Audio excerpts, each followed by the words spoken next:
अस्सलाम वालेकुम गाइस, उम्मीद है आप सब खैरियत से होंगे। मैं आप सबको अपने चैनल में वेलकम करता हूं।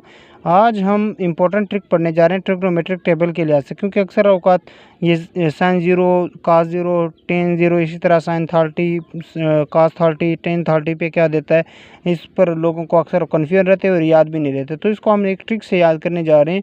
तो सबसे पहले बढ़ते हैं अपने ट्रिक की तरफ, क्योंकि ज़्यादा औकात पूछ लेते हैं साइन 0, 30, 45 का 60 और 90 के बारे में पूछते हैं ना, तो इसलिए हमने इसी के ऊपर ही ट्रिक फॉलो करवाना है।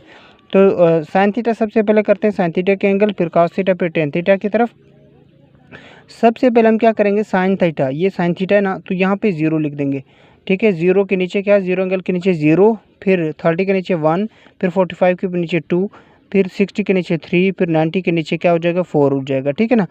फिर इसको क्या करेंगे, इस 0 को 4 से डिवाइड कर देंगे। इधर जो 1 लिखा था उसको भी 4 से, इधर 2 लिखा था उसको भी 4 से, 3 लिखा था उसको भी 4 से, और 4 को भी 4 से डिवाइड कर देंगे।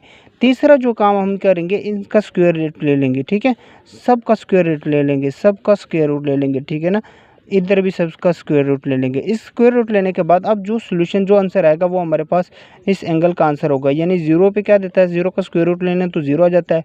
इस तरह 1 और 4 का स्क्वायर रूट लेने तो 1/2, तो साइन 30 पे क्या देता है, 1/2 देता है। इस तरह 2 और 4 को अगर मैं सॉल्व करूँ तो 1/2 का स्क्वायर रूट भी बन जाता है। तो इस तरह साइन 45 पे क्या देता है, 1/2 स्क्वायर रूट। तो मैंने यहाँ पे सॉल्व भी किया आपके सामने, 2 और 4 का स्क्वायर रूट है।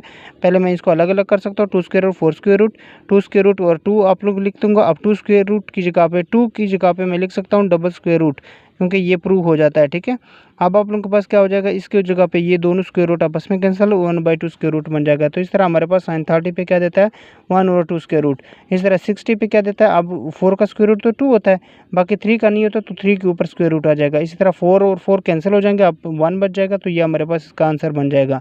तो हम 3 काम करेंगे। पहले हमने 0, 1, 2, 3, 4 लिख देना है, फिर सबको 4 पे डिवाइड कर देना है, फिर क्या करेंगे, स्क्वायर रूट ले लेंगे। अब जो आंसर आएगा वही हमारे पास उस साइन का एंगल का आंसर होगा। यानी साइन 60 पे क्या देता है, 3 स्क्वायर रूट और 2।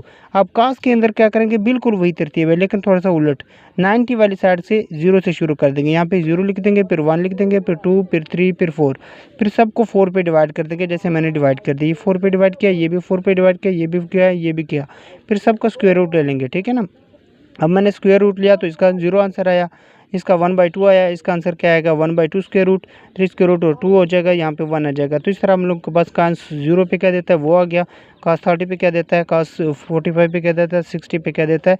तो इस तरह हमारे पास कास वाला भी कंप्लीट होगा। अब टेन क्या होता है, टेन हमारे पास इक्वल होता है साइन और कास। ठीक है ना, अब साइन की वैल्यू जिसके ऊपर साइन और 0, यानी 0 और 1 करेंगे तो हम